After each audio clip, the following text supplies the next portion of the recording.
what is the pattern of behavior that's going to work here? And we're all looking for that, and we aim to fit in. And if we're too far outside of that norm, then either we will eject ourselves because we just feel completely like we don't fit, or we will be ejected because everyone else thinks we completely don't fit. So if you want to change a culture, you have to understand where those messages come from and then systematically go about changing them.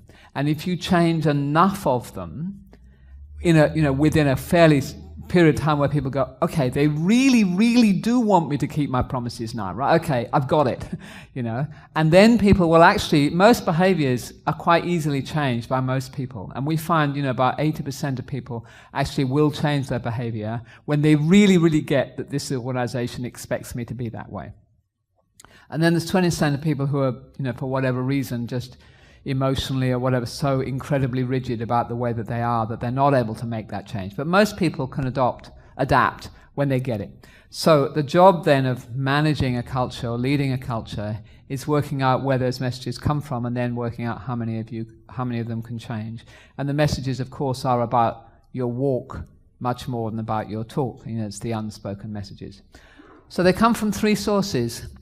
They come from the behavior of others, they come from symbols, and they come from systems. And as I go through them, you'll hear how these three speakers actually spoke about all of those, and did it just because they are the amazing leaders that they are.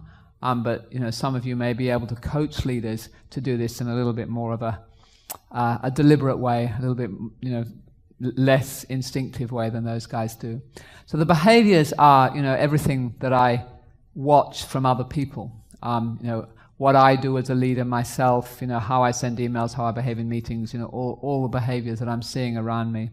The symbols are kind of fun and interesting because symbols are seen most particularly when I only have a limited amount of resource and I have to choose one thing over another. So you guys have chosen to be here this morning. You have dedicated whatever it's going to be 3 hours. You've put that time in, probably more time even than money to be here.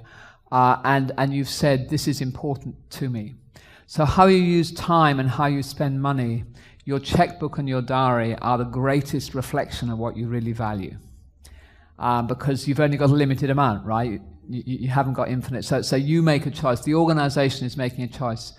Who gets the best office? Who has the biggest office? You're talking about offices. Who gets promoted? Who gets exited? There's just a million things that are about the symbols.